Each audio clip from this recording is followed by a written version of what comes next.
Palang araw po mga kaibigan.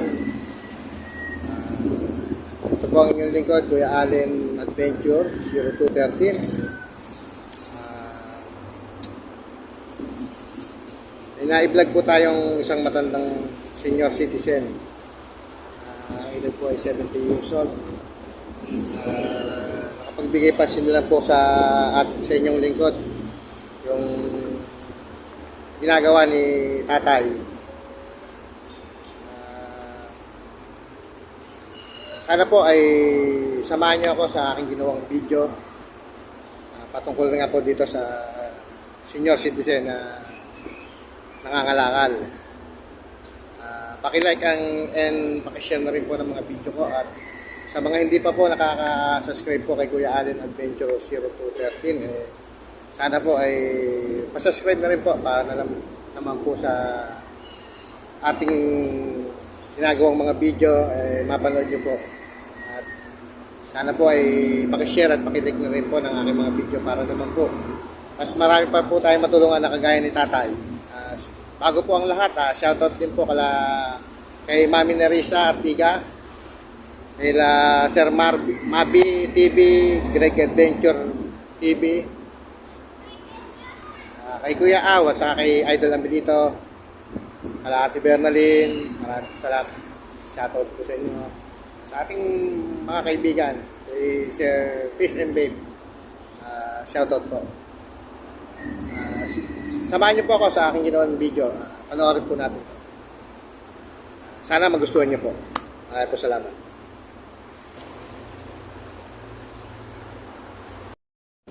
Nakapagbigay pa sila po sa aking tatay.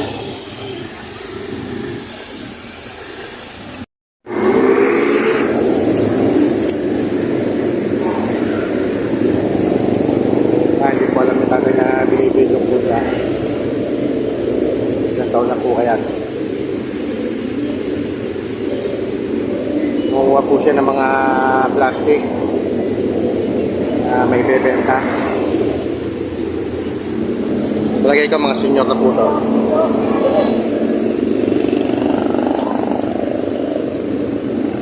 Alamin natin ang pagkakataon po tayo.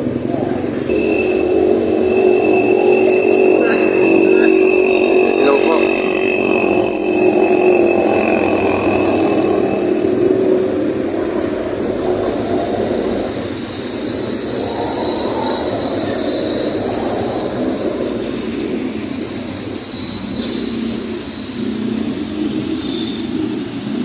Alam nila tayo na pinabahan po natin.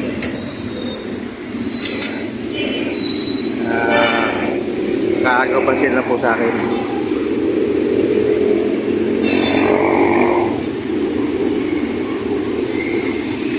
Naghahanap po siya ng maibebenta sa mga basura. Posta tayo.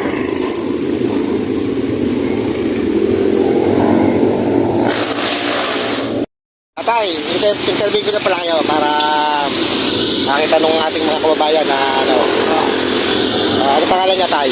Alipio Abad. Ayan po si Mama Lipio, si Sir Lipio, si Tatay Lipio. Ilan taon na kayo, Tay? Ha? Ilan taon na kayo? 72 na. Ano pa? 72. 72 na? Oo. Pamilya niya, nasaan? Nasa Atibag Bus. Ano trabaho po ng asawa niya? Wala rin, nasa bahay. Nasa bahay lang. Yun ang mga anak niya. Ano yung mga asawa na, tatlong lalaki lang. May Mga asawa sa kanila. puro babae po. Puro lalaki. May sarili pamilya na. Wala, ano na lang kami, dalawang namumuhay sa Diba? bahay. Saan kayo doon nakatira? Sa may baba? Sa tapat ng basketball mo. Ay, alam ko yun. Oo. Nakapagbigay pansin po kasi sa si tatay. Kanina, Wala, hirap yun. nabayahe po tayo. Yung mga apo kong kuha, nag-iwalay yung mag-asawa, yung mga apo ko din ang bakpa sa akin. Sa inyo, hindi kayo pa rin ang nagpapakain. Oo. Nag-aaral pa sila.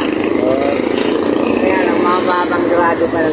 May pangako po tayo kay tatay kung sakali tayo po mabiblessingan, susupresahin po natin siya bago magpasko. Hindi ko po naman sana po ibibigay. Dalawang araw ako po. May naibigyo na rin po ako doon, taga-Tibag din. Yung naka-wheelchair na Malimos. Oh, Yung putulang paa. yung parang, Putulang paa, taga doon din na tayo. Ngayon, nagka-problema. Yung video na in-upload ko, nakakita daw ng mga anak. Ngayon, nagagalit daw po. Yung ginawa po natin, para matulungan siya. Ayun, nagkapaliwalagan kami na pinaliwanag ko sa kanila. Kala, pag binidyo kayo, kikita na agad. oh, Hindi nila alam na kaya ginawa po ng isang vlogger yun para matulungan yung tao. Hindi na mahinahangad na kumita eh. Yung matulungan, yung may humipo ba, yung mabubuting puso. Kasi marami po tayong kaibigan na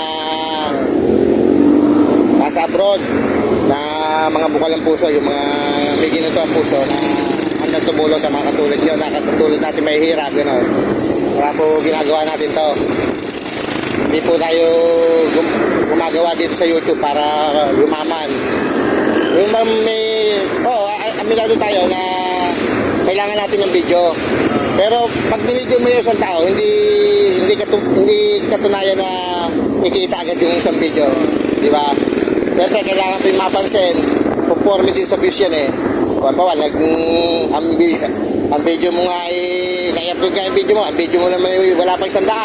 Kikita ba yun? Di ba? Hindi. Kailangan mag-views yung video mo para kumita. Diba? Nag 1 million. Yo, maniwala ka pag nag 1 million. Pag sinabi sa'yo ng vlogger na, walang kita yan. 1 million. Di ba? Doon kayo hindi maniniwala. Pero sabihin mo yung wala pa 1,000, sabihin mo, gagamitin lang yung tatay mo, hindi ano po yun. Kasi conforme po sa views yung kita sa YouTube. Kaya ito, nakita ko po kayo, nabiyahe po ako.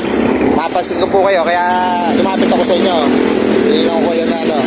Kahit po, wala po tayong para mahiya sa tao. Wala man tayong ginagawa masama, di ba? Nangangat po natin makakatulong. Kaya sabi sa inyo, tay, bago dumating ang Pasko, baka super-sahin ko kayo. Lagi naman kayo dito na, di ba? Kumita tayo, may magpabot sa atin ng tulong para sa inyo, di iabot sa inyo, ganun lang usapan natin tayo, ha? Basta dito lang tayo magkikita sa crossing, ha? Kung papala rin tayo, pupunta ko kayo sa bahay nyo. Di ba, ha? Basta tatay, ito, i-upload ko sa YouTube ko, ha? Yan, nagkakaintindihan po tayo, ha? I-upload ko sa YouTube ko. Kung ano naman po yung mangyari sa video natin, sa inyo lahat mapupunta yun. Ha? Diba? Nakatindan tayo, ha? I-upload ko to. Ito ay kaya binidyo ko kayo, naawa ko sa inyo. Napasin ko kayo na sa edad nyo yan, dapat nasa bahay na kayo, papahinga, di ba? Madaling araw pa lang, mag-aalas 20 pa lang. Pero kayo nakayod para sa pangkain, di ba? Pangkain po, di ba? Pangkain. Kasi katulad natin mahirap, pag tayo hindi naghanap buhay, wala tayong kakainan, di ba? Di ba? Ito tayo, ako mahirap na tao din po, tatricycle lang po ako. Pero ninayos ko pong mag-YouTube para makatulong sa inyo. Yan po gusto kong hindi po pagka-charity talaga. Kaya abangan nyo na lang yung aking tayo, ha. Nakita ko kayo dito, ha. Sir, Alipio pangalan niya. Alipio. Ako po si Kuya Allen. Adventure. Kuya Allen Adventure. Baka pag nakita niyo sa YouTube, Kuya Allen Adventure. Yun na lang po, ha.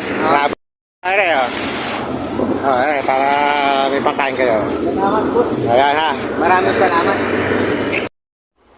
Nung huli po ay hindi ko na po kinausap si tatay at hindi ko na po binidyo. Baka po nang medyo naabala na po siya sa kanyang ginagawa. Kaya po hindi na po natin siya binidyo. Tama na po yung abutan po natin siya ng pagbili ng bigas. Kasi nga daw po niya nagpapasalamat nga po sa akin. Naabutan ko po siya ng konting tulong. May pangako po tayo sa kanya na bago sana magpasko ay maabutan po natin siya ng kahit anong pong blessing na may bibigay po natin. Sana po ay palarin po tayo. Magkapera po tayo para naman po hindi po mabugulo yung ating senior citizen na balak tulong. Sana po ay bigyan po tayo ng blessing ng Panginoon na tulungan po siya kahit sa maliit na pamaraan ay makatulong po tayo. Hindi ko na po ibinidyo yung kanyang pagpasalamat sa akin kasi po okay na po yun kasi mas mahalaga po yung natulungan po natin siya at napasaya po natin kahit pa paano. Salamat nga po sa mga viewers, mga subscriber at mga silent viewers na nanonood po sa mga video ni Kuya Allen. Hindi naman po natin hinahangad na agad na lumaki po yung channel natin o dumami po yung views natin, pero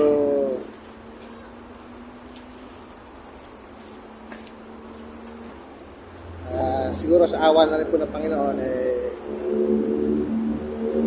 marami naman po siguro makakapanood din po ng mga video natin.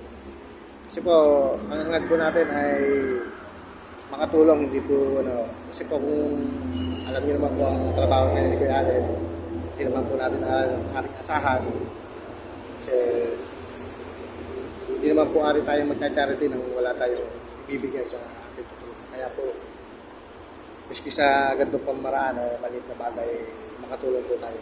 Yung sa kakayanan po ni Kuya Allen makapagbigay ng kasiyahan kahit paano, lalo't ngayong magpapasko.